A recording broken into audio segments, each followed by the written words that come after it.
नमस्कार, बहुत स्वागत है आपका दोपहर की बड़ी बहस में। और आज दोपहर की बड़ी बहस में बात किसानों की, किसान आंदोलन की और सरकार और किसानों के बीच आज होने वाली महत्वपूर्ण चर्चा की। दरअसल इस वार्ता से, इस चर्चा से न केवल किसानों को, सरकार को, दोनों को बड़ी उम्मीदें हैं कि इस बार कोई हल निकलेगा। इससे पहले दो मसलों पर सहमति बन चुकी है किसानों और सरकारों के बीच। अब ये अगले दौर की वार्ता है। इस वार्ता में भी दो महत्वपूर्ण मसले जिन पर चर्चा होगी, लेकिन इस एक और जो महत्वपूर्ण बात वो ये कि कृषि बिलों पर रिलायंस इंडस्ट्री का स्पष्टीकरण आया है। रिलायंस इंडस्ट्री ने अपना इसमें स्पष्टीकरण भी दिया है कि कॉन्ट्रैक्ट फार्मिंग से रिलायंस इंडस्ट्री का कोई लेना देना नहीं है। रिलायंस इंडस्ट्री किसी भी तरह की कॉन्ट्रैक्ट फार्मिंग नहीं करती है, भविष्य में भी किसी तरह का कोई लेना देना रिलायंस इंडस्ट्री का नहीं है। तो आज किसानों और केंद्र सरकार के बीच एक बार फिर बातचीत हो रही है।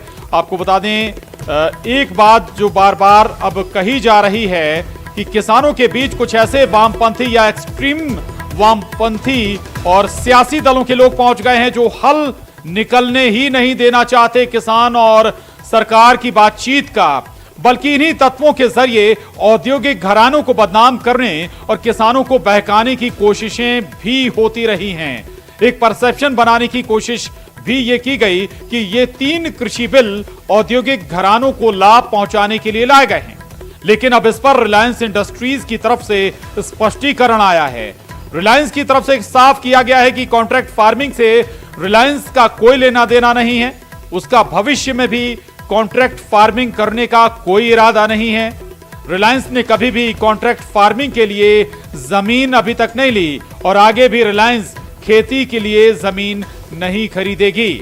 और कंपनी किसानों से सीधे खाद्यान्न नहीं खरीदती है, बल्कि किसानों के हित के लिए, उनके उत्थान के लिए रिलायंस हमेशा तत्पर है, हमेशा से किसानों के कल्याण के लिए प्रतिबद्ध है। हालांकि रिलायंस का सियासत से कोई लेना देना नहीं, लेकिन इस स्पष्टीकरण से ऐसे लोगों को जवाब जरूर मिला होगा जो कुछ कंपनियों और उद्योग जगत का नाम लेकर किसानों को अभी तक बहकाने की कोशिश करते रहे। स्वाभाविक है, ऐसे लोगों को किसानों की फिक्र नहीं, बल्कि चिंता अपनी सियासत चमकाने की है। एक्सट्रीम वामपंथी विचारधारा के कुछ ऐसे ही लोग नहीं चाहते कि किसान आंदोलन का कोई हल निकले, सरकार और किसानों की बातचीत का कोई नतीजा निकले। बहरहाल रिलायंस के स्पष्टीकरण से साफ है कि उद्योग जगत भी किसानों के साथ है, देश प्रदेश का नागरिक भी किसानों के साथ खड़ा है। इसलिए जो किसानों को बहकाने का काम कर रहे हैं, अब ऐसे लोगों का पर्दाफाश हर हाल में होना ही चाहिए। आज इसी पर चर्चा को आगे बढ़ाएंगे दोपहर की बड़ी बहस में।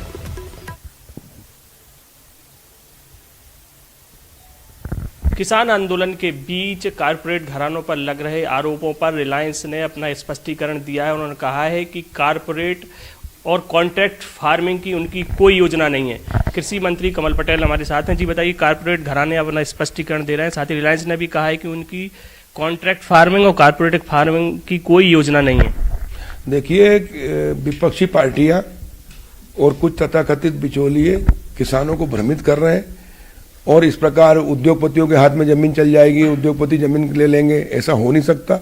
ये लोकतांत्रिक देश है और फिर मोदी जी प्रधानमंत्री हैं, भारतीय जनता पार्टी की सरकार है। भारतीय जनता पार्टी की सरकार किसानों की, गरीबों की, आम आदमी की सरकार है। कांग्रेस की दुकानदारियां खत्म हो रही हैं इनकी, और इसलिए भ्रमित कर रहे हैं। लेकिन किसान हमारे भ्रमित ना हो, न होने वाले हैं। और हम इसलिए गांव-गांव जा रहे हैं, चौपाल लगा रहे हैं, किसानों को समझा रहे हैं तीनों कानून और स्वामित्व योजना। इससे गांव की तकदीर तस्वीर बदलेगी, दशा और दिशा बदलेगी। किसान खुद आत्मनिर्भर होगा, खेती घाटे के धंधे की जगह लाभ का धंधा बनेगा। किसान के बेटे अब व्यापार, व्यवसाय, उद्योग भी लगाएंगे खेती के साथ साथ, और इसलिए देश आत्मनिर्भर होगा, गाँव आत्मनिर्भर होगा। और उद्योगपतियों ने जो दिया है रिलायंस ने, ये भी सही है कि ऐसा कुछ था ही नहीं पहले, और इसलिए भ्रमित ना करें। आपके हाथ जोड़ के निवेदन है, कांग्रेस और विपक्षी नेता, आप लोगों ने तो कुछ किया नहीं और मोदी जी कर रहे हैं तो करने दो भाई। क्यों किसानों के पीछे पड़े हो तुम? किसानों का भला तुमने तो किया नहीं, मोदी जी कर रहे हैं।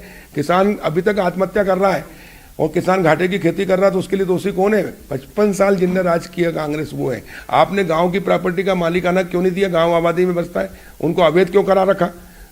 मोदी जी ने अब उनको मालिकाना हक दे रहे हैं, उनको वैध कर रहे हैं, जिससे अब गांव की प्रॉपर्टी की वैल्यू होने से उनको अब बैंक से लोन मिलेगा गारंटी में रख के। बात और कही रिलायंस ने कारपोरेट खेती के लिए उन्होंने कोई जमीन नहीं खरीदी, ना उनकी कोई ऐसी योजना है। हाँ तो सही है, कहा उन्हें स्पष्टीकरण दिया। ये भ्रमित कर रही है विरोधी पार्टियां, और इसलिए किसान भाइयों आपको भ्रमित नहीं होना चाहिए। मोदी जी का साथ दीजिए, सरकार का साथ दीजिए, आपकी तकदीर तस्वीर बदलेगी। अब आपके बच्चे भी उद्योगपति बनेंगे, अब गांव आत्मनिर्भर होंगे। गांव में लाखों करोड़ का हर साल सब्जियां अनाज सड़ता है, वो नहीं सड़ेगा, क्योंकि कांग्रेस ने 55 साल राज करके न वेयर हाउस बनाए, न गांव में 1 किलोमीटर सड़क बनाई, न बिजली दी, न स्वास्थ्य की व्यवस्था की। अब गांव के अंदर 24 घंटे बिजली मिल रही है। ये कितना ही विरोध कर ले, लेकिन मोदी जी के नेतृत्व में 21वीं सदी भारत की होगी।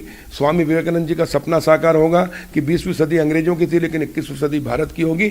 आइए आप और हम सब मिलकर प्रधानमंत्री जी के नेतृत्व में 21वीं सदी भारत की सदी बनाए, और भारत की सदी बनाएगा हमारा गाँव, हमारा किसान और हमारा मजदूर। अभी तक जो मेहनत करते थे वो उद्योगपति कमाते थे, बिचौलिए कमाते थे, अब किसान खुद कमाएगा, मजदूरों को रोजगार भी देगा, बेरोजगारी भी हटेगी, और किसान अब उद्योगपति बनेगा। तो कृषि मंत्री कमल पटेल का कहना है कि किसानों को भ्रमित होने की कोई जरूरत नहीं है, और जो कारपोरेट घराने हैं उन्होंने भी अपना स्पष्टीकरण अब दे दिया है। कैमरामैन डगलस के साथ अरुण त्रिवेदी, न्यूज 18 इंदौर। किसी कंपनी को नाम से बाई नाम घेरेंगे तो वो कंपनी तो स्वतः ही मना करेगी, और कंपनी ने जब कुछ किया ही नहीं है तो वो तो मना ही करने वाली है। भारत सरकार किसी एक कंपनी के लिए नहीं है, वो तो देश के किसानों की सरकार है, और किसानों के बारे में निर्णय लेने वाली सरकार है। लेकिन जो विपक्ष हैं और तथाकथित लोग हैं, वो किसानों को सही रास्ता और सही गाइडलाइन देने की बजाय केवल भ्रम पैदा कर रहे हैं। कृषि सुधार और कृषकों के हित के जो कानून नरेंद्र मोदी जी लाए हैं, उसके बारे में भी उनका यही मंतव्य है, और इसीलिए वो कंफ्यूजन की स्थिति पैदा कर रहे हैं। रिलायंस को लेकर भी बहुत सारी बातें हुई। आज तो रिलायंस ने इस बात का स्पष्टीकरण दिया कि वो कॉन्ट्रैक्ट फार्मिंग नहीं करेंगे, वो एमएसपी पर ही खरीदेंगे। तब तो सब कंफ्यूजन खत्म हो गए। मुझे लगता है कि इस तरह से देश में गुमराह करने वाली राजनीति देश को तोड़ने वाली ही है। निश्चित रूप से कॉन्ट्रैक्ट फार्मिंग के बारे में उनका क्लेरिफिकेशन आने से अब नया चित्र हमारे सामने आ गया है। किसान आंदोलन जिस रूप में चालू हुआ था और जिस स्वरूप में आज सामने है, तो उसमें कारपोरेट हाउस को विरोध करने वाले ही कारपोरेट सेक्टर के अंदरूनी कंपटीशन के शिकार तो नहीं हो गए, ये सवाल खड़ा हो गया। और इसलिए हमारे किसान नेताओं को इन सब चीजों से बचना चाहिए, और वार्ता जो हो रही है उसको सार्थक दिशा में ले जाएं। जो लोग हमको और प्रधानमंत्री जी को, भारतीय जनता पार्टी के शीर्ष नेतृत्व को रिलायंस से जोड़कर देखते हैं, अब उनकी आंखें खुलनी चाहिए। ये आई ओपनर उनका एक प्रकार से डिक्लेरेशन है। ये भ्रम की राजनीति कांग्रेस हमेशा से करती रही है, लेकिन जिस तरीके से रिलायंस से सामने आकर, चूंकि रिलायंस का नाम बार बार लिया जा रहा था, रिलायंस, अंबानी, अडानी का नाम लेकर कांग्रेस राजनीति करती है, लोगों को भरमाती है, डराती है किसानों को, तो मुझे लगता है कि आज रिलायंस का जो वक्तव्य है, जो रिलायंस जो सामने आकर कहा है, ये कांग्रेस की राजनीति का अंत है, और लोगों के सामने ये एक्सपोज हो गया है कि जो कांग्रेस है वो केवल राजनीति करने के लिए ही इस तरह के भ्रम फैलाती है। जो कॉन्ट्रैक्ट फार्मिंग है, कॉन्ट्रैक्ट फार्मिंग तो पहले भी होते रहा है। हमारे छत्तीसगढ़ में भी किसानों ने कॉन्ट्रैक्ट फार्मिंग किया है, भले उस पर कोई लिखा पढ़ी नहीं होती थी, लेकिन अब इसमें एक मजबूत लिखा पढ़ी के साथ कॉन्ट्रैक्ट फार्मिंग होगी। और यदि रिलायंस ने इस पर अपना कोई स्पष्टीकरण दिया है तो ये एक अलग विषय है, लेकिन इस पर किसी भी तरह का भ्रम फैलाना ये विपक्षियों का एक षड्यंत्र है, एक साजिश है। और जितने भी बिल आए भी किसानों के संदर्भ में, उन बिलों से किसानों को कहीं नुकसान नहीं है, यह मैं बहुत दृढ़तापूर्वक कहता हूं, और पूरे प्रदेश के किसानों से अपील करता हूं कि इस तरह से कांग्रेस पार्टी के द्वारा जो भ्रम फैलाया जा रहा है उस भ्रम में न पड़े। हाँ सही क्या, उनका पहले भी इस तरफ कोई वैसे विशेष फोकस नहीं था, एग्रीकल्चर बिजनेस में उन लोग है भी नहीं। हाँ, ये अडानी जरूर जो दूसरी कॉर्पोरेट सेक्टर है वो इस बिजनेस में शुरू से है, और अभी इन 1-2 सालों में उनकी निरंतरता सक्रिय काफी उन लोग इस तरफ बिजनेस में हुए हैं। मेरा तो रिलायंस से कोई लेना देना नहीं है, और रिलायंस कोई बाहर से नहीं है। रिलायंस का आप इतिहास तो देखो, वो कोई ठगी पंजी नहीं है। कहाँ से चले थे, कहाँ थे वो पहले, उनके फादर कहाँ थे, क्या काम करते थे, उन्होंने अपनी मेहनत करके जो आज स्ट्रक्चर खड़ा किया है तो कोई किसानों से किया है। तो मैं उनकी ये वकालत नहीं कर रहा हूँ, कोई सोचेगा ये उनसे कुछ मिल गया, लेने देने वाला मेरा कहीं कोई मामला नहीं होता है। फिर भी मैं कहता हूँ लोग कि हमारे किसानों को, पंजाब वासियों को, यार क्या ये इनके में उन्होंने स्टेटमेंट दिया, तो अगर मतलब जो खेती बाड़ी है, जो है कॉन्ट्रैक्ट फार्मिंग है, वो तो हमारी मर्जी है, हम जिस मर्जी को दे। आज 13 साल से हम दे रहे हैं, उससे पहले बुजुर्ग भी दे रहे थे। पहले हम हिस्से पे दिया करते थे, 500 हिस्से पे दिया करते थे, आध पे फसल दिया करते हैं। फिर अब क्या है, कॉन्ट्रैक्ट फार्मिंग में हमें ठेके भी दे देते हैं, फिर फसल भी कॉन्ट्रैक्ट फार्मिंग में भिजा देते हैं। तो जमीन का कॉन्ट्रैक्ट थोड़ा ही होता है, उसमें तो फसल का होता है, और उसमें रिलायंस का तो मतलब ही नहीं है। रिलायंस तो अगर कंपनी बनी है तो इनका तो ये पेट्रोलियम और ये पदार्थ जो बाहर से आते हैं उनसे है, किसानी से थोड़ा ही कोई बने ने। इंडिविजुअल दुकानें चला रहे हैं तो किसान और जी हाँ, किसान और सरकार के बीच आज एक बार फिर बातचीत होने जा रही है और पहले ही 2 मसलों पर सुलह हो चुकी है, लेकिन अभी तक किसानों के बीच एक वर्ग ऐसा जरूर रहा जो बातचीत को अंजाम तक नहीं पहुंचने देना चाहता, यानी कि जो एक्सट्रीम वामपंथी हैं उनके जरिए लगातार ये कोशिश होती रही कि बातचीत का हल ना निकले, और ना केवल बातचीत का हल निकलने देना चाहते हैं बल्कि उद्योग जगत को, उद्योग घरानों को भी इस पूरे विवाद में घसीट लिया गया ऐसे लोगों के जरिए जो केवल किसानों के नाम पर अपनी सियासत चमकाने की कोशिशों में जुटे रहे। औद्योगिक घरानों पर आरोप लगाए गए, कहा गया कि औद्योगिक घराना आपकी जमीनें हड़प लेंगी, आपकी जमीनें उनके पास चली जाएंगी। लेकिन बहुत स्पष्ट है, अब यहां पर रिलायंस इंडस्ट्रीज जैसी कंपनी ने बयान दिया है, स्पष्टीकरण दिया है, साफ किया है कि कॉन्ट्रैक्ट फार्मिंग जैसी किसी भी तरह की उसकी भविष्य की कोई योजना नहीं। अभी तक उसने कॉन्ट्रैक्ट फार्मिंग की नहीं है, कभी किसान की जमीन उसने खेती के लिए ली नहीं है। बहुत सारी बातें साफ की हैं और यह भी साफ किया है कि किसान के कल्याण के लिए, किसान के उत्थान के लिए कंपनी हमेशा तत्पर है। सीधी किसान से कभी रिलायंस कंपनी ने कभी खाद्यान्न खरीदा ही नहीं है, बल्कि वो दूसरे सोर्सेस से खाद्यान्न खरीदती है, एमएसपी पर ही वो खाद्यान्न खरीदती आई है और किसानों के लिए हमेशा कंपनी काम करती रहेगी। लेकिन सवाल यहां पर जरूर उठता है कि ऐसे लोगों का चेहरा जरूर बेनकाब होना चाहिए जो जानबूझकर किसानों को बरगला रहे हैं, किसानों को बहका रहे हैं उद्योग जगत के नाम पर और अपनी राजनीतिक रोटियां सेक रहे हैं, जो नहीं चाहते हैं कि सरकार और किसानों के बीच का जो वार्ता है उसका कोई हल निकले। आज हमारे साथ चर्चा करने के लिए खास मेहमान जुड़ रहे हैं। प्रमोद कुमार चौधरी जी हैं, राष्ट्रीय पदाधिकारी हैं किसान संघ के, और साथ ही न्यूज 18 संवाददाता भोपाल से अनुराग श्रीवास्तव, और हमारे साथ रायपुर से अवधेश मिश्रा न्यूज 18 संवाददाता जुड़ रहे हैं। प्रमोद जी, बहुत स्वागत है आपका न्यूज 18 पर। सवाल पहला आपसे ही मेरा कि 1991 के ये कृषि बिल थे, हर क्षेत्र में लगातार रिफॉर्म हो रहा है, देश की अर्थव्यवस्था आगे बढ़ रही है, कृषि को भी आगे बढ़ने का हक है, और उसी दिशा में लाए गए ये 3 कृषि बिल थे। इनके जरिए रिफॉर्म करने की कोशिश थी, लेकिन उस दौरान की सरकार नहीं कर पाई, आज की सरकार ने किया, तो अब सवाल उठाए जा रहे हैं। उद्योग घरानों को बीच में लाया जा रहा है, मजबूरन उद्योग घरानों को स्पष्टीकरण देना पड़ रहा है। रिलायंस इंडस्ट्री ने साफ किया कि किसी भी तरह की कॉन्ट्रैक्ट फार्मिंग से उनका कोई लेना देना नहीं, भविष्य में भी वो कोई कॉन्ट्रैक्ट फार्मिंग नहीं करने जा रहे हैं।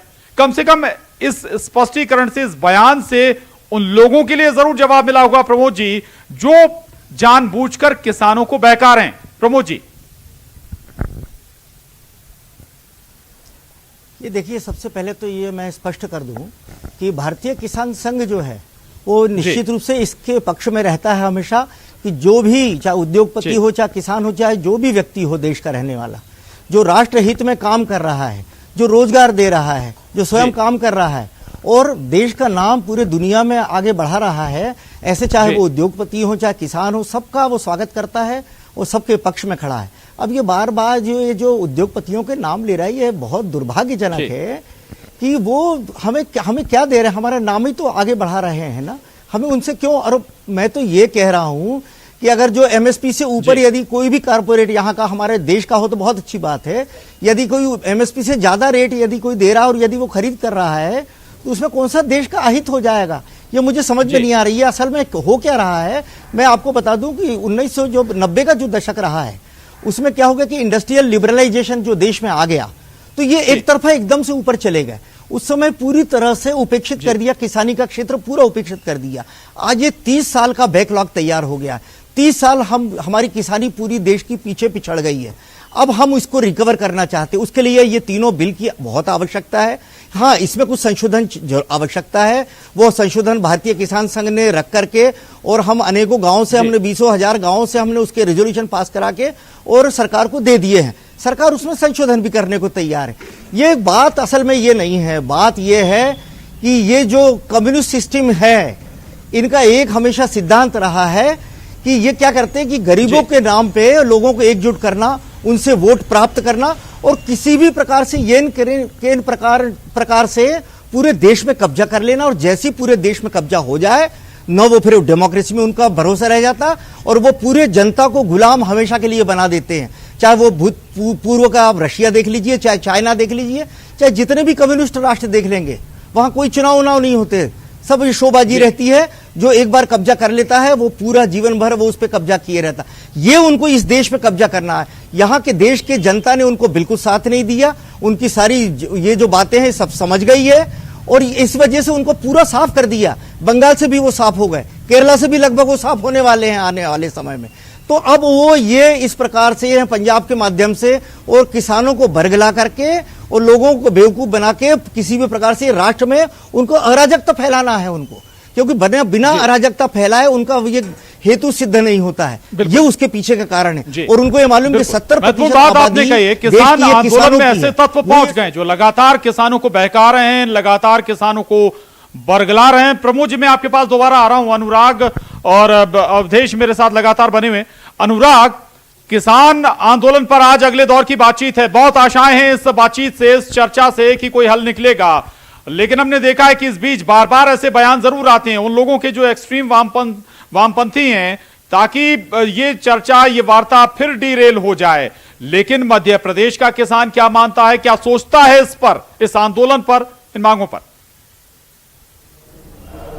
देखिए प्रशांत, इससे पहले भी एक सर्वे रिपोर्ट निकलकर सामने आई थी जिसमें किसानों की तरफ से इस बात का जिक्र किया गया था कि रिफॉर्म जो है खेती के क्षेत्र में जरूरी है और इसको समर्थन करते हुए भी किसान नजर आए थे। चाहे कृषि बिल कानून को लेकर जो तमाम तरह के प्रावधान हैं उसको लेकर भी जो सर्वे रिपोर्ट में जानकारी निकल कर आई थी उसमें भी किसानों ने इस बात का जिक्र किया था कि जो खेती का आधुनिकीकरण है वो बेहद जरूरी है। लेकिन जहां पर किसानों को आपत्ति है, चाहे वो एमएसपी हो या दूसरे मुद्दे हैं, इनको लेकर लगातार चर्चा की जा रही है। केंद्र सरकार जो है लगातार संवाद कर रही है, किसान संगठन के प्रतिनिधियों के साथ लगातार चर्चा की जा रही है। आज भी अगले दौर की चर्चा होनी है। इन चर्चा के जरिए समाधान निकालने की कोशिश जरूर करने का काम किया जा रहा है। लेकिन सबसे बड़ी बात है कि इन सबके बीच में जो भ्रम फैलाने जैसे हालात बन रहे हैं उसको लेकर सवाल उठ रहा है कि आखिर भ्रम फैला कौन रहा है, चाहे औद्योगिक घरानों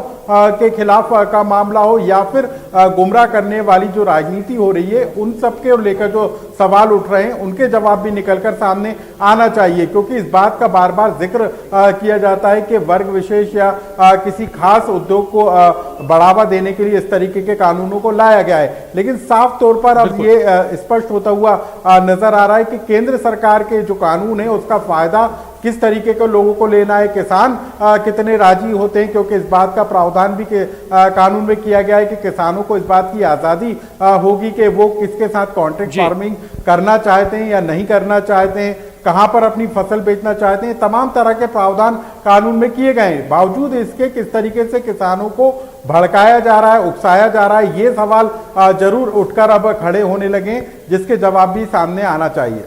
प्रशांत, बिल्कुल बिल्कुल बिल्कुल। अवधेश, कानून का जिक्र कर रहे थे अनुराग, 3 बिल का, बहुत सारी लिबर्टियां किसानों के लिए इन बिलों के से मिल जाएंगी। स्वाभाविक है कि इसके लाभ भी होंगे। हो सकता है कि कुछ संशोधन की दरकार हो तो वो भी, उसके लिए भी सरकार तैयार है। लेकिन जो महत्वपूर्ण बात है कि कुछ जगहों पर, हालांकि हरियाणा या पंजाब में जरूर किसानों को बहकाने में कुछ लोग सफल हो गए, लेकिन मध्य प्रदेश हो या छत्तीसगढ़, यहां का किसान आज भी उस आंदोलन के साथ खड़ा हुआ नजर नहीं आया है। और बेहतर शायद वो इन बिलों की महत्वता को समझ भी रहा है। अवधेश,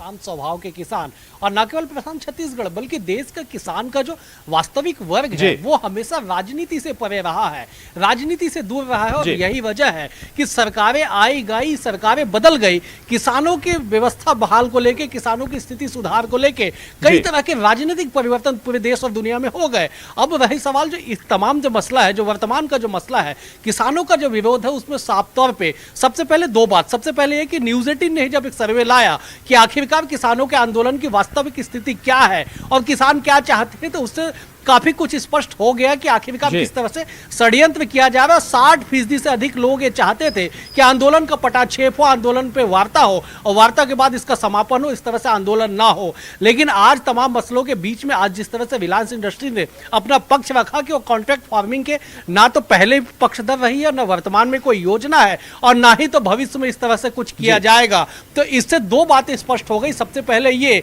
कि जो राजनीति के जरिए, किसानों के जरिए राजनीति साधना चाहते थे, जो एक तरह से भ्रम की स्थिति को बना के राजनीति करना चाहते थे, उनके सामने तस्वीरें स्पष्ट हो गई कि कॉन्ट्रैक्ट फार्मिंग का विरोध करके उसके खिलाफ होके, या यूं कहा जाए उसे कोई सरोकार ना होके रिलायंस ने जो स्पष्ट किया, उससे स्थितियां स्पष्ट हो गई कि भ्रम की राजनीति अब नहीं चलेगी। नंबर दो ये कि जिस तरह से रिलायंस के बयान के बाद लगातार छत्तीसगढ़ से रिएक्शन का दौर शुरू हुआ।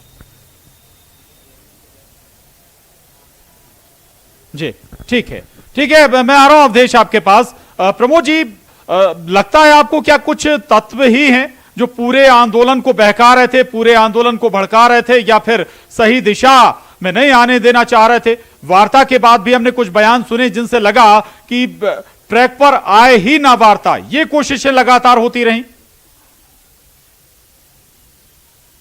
बिल्कुल ठीक कह रहे हैं आप। और मैं एक बात और स्पष्ट कर दूं कि ये जो कारपोरेट्स का जो विरोध चल रहा है ये समझ से परे। कारपोरेट है क्या, मैं थोड़ा सा बिल्कुल शॉर्ट में आपको बताना चाहता हूं कि जैसे 135 करोड़ हमारी देश की आबादी है, यदि हम सबको 1-1 रुपया बांट देंगे तो वो एक व्यक्ति 1 रुपए का कुछ नहीं कर पाएगा। लेकिन यदि 135 करोड़ की आबादी यदि अपना 1-1 रुपया किसी एक जगह एकत्रित कर दे तो 135 करोड़ रुपए हो जाएगा, और उसमें जनरेशन पावर आ जाएगा, जनरेटिव पावर आ जाता है, उससे उद्योग लगाए जा सकते हैं उस 135 करोड़ से।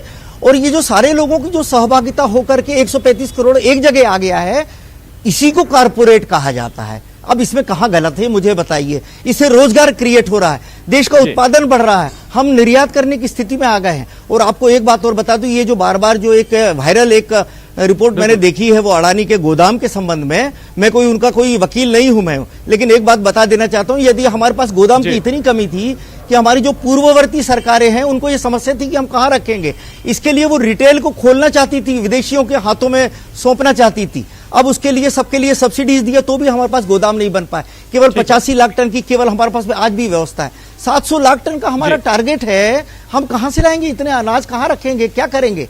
और उसके लिए यदि कोई अडानी कहें या कोई रिलायंस कहें या कोई भी उद्योगपति हमारे देश का यदि ये गोदाम बनाता है, उसको रखने की व्यवस्था करता है, किसानों को सुविधा देता है, हम उनको बिल्कुल, अगर कॉर्पोरेट जगत की मदद मिलती है तो उसमें दिक्कत नहीं है, किसी तरह की परेशानी नहीं होनी चाहिए।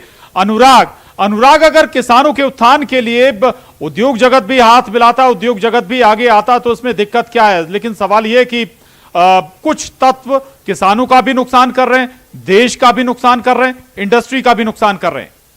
अनुराग। बिल्कुल प्रशांत, देखिए कुछ तत्व जो है न सिर्फ देश का नुकसान कर रहे हैं बल्कि किसानों को नुकसान पहुंचाने का भी काम कर रहे हैं। औद्योगिक विकास के जरिए किस तरीके से आर्थिक व्यवस्था को सुधारा जाता है, इसके नतीजे हमने कई बार देखे और बेहतर तालमेल के जरिए ही व्यवस्थाओं को सुधारा जा सकता है किसानों के साथ, क्योंकि किसानों के पास इस बात को लेकर ताकत है कि वो फसल पैदा करते हैं, अनाज का उत्पादन करते हैं, लेकिन उस अनाज का सही दाम किसानों को नहीं मिल पाता, भंडारण की समस्या है, बाजार की समस्या है। और ऐसे में यदि कोई उद्योगपति आगे आकर किसानों की इस तरीके से मदद करता है कि बेहतर तालमेल के साथ, आपसी समझ के साथ और जो कॉन्ट्रैक्ट के तहत जो नियम और कानून है उनके तहत यदि किसी तरीके की को प्रोत्साहन करने का काम करता है तो इसमें कोई बुराई नहीं है, क्योंकि व्यवस्थाओं को सुधारने के लिए जरूरत इसी बात को लेकर मकसद यही है इन बिलों का। और शायद अब देखना होगा कि आज की इस चर्चा में क्या जो सरकार है वो समझाने में कामयाब रहती है कि जो बिल हैं वो आपके हित के हैं, वो बिल हैं वो किसान के हित के हैं। अब देखना होगा इस चर्चा का आज क्या कंक्लूजन निकलता है। शुक्रिया अनुराग आपका, अवधेश आपका और प्रमोद जी, आपका भी बहुत शुक्रिया न्यूज़ 18 के साथ चर्चा में शामिल होने के लिए। दोपहर की बड़ी बहस में बस इतना ही।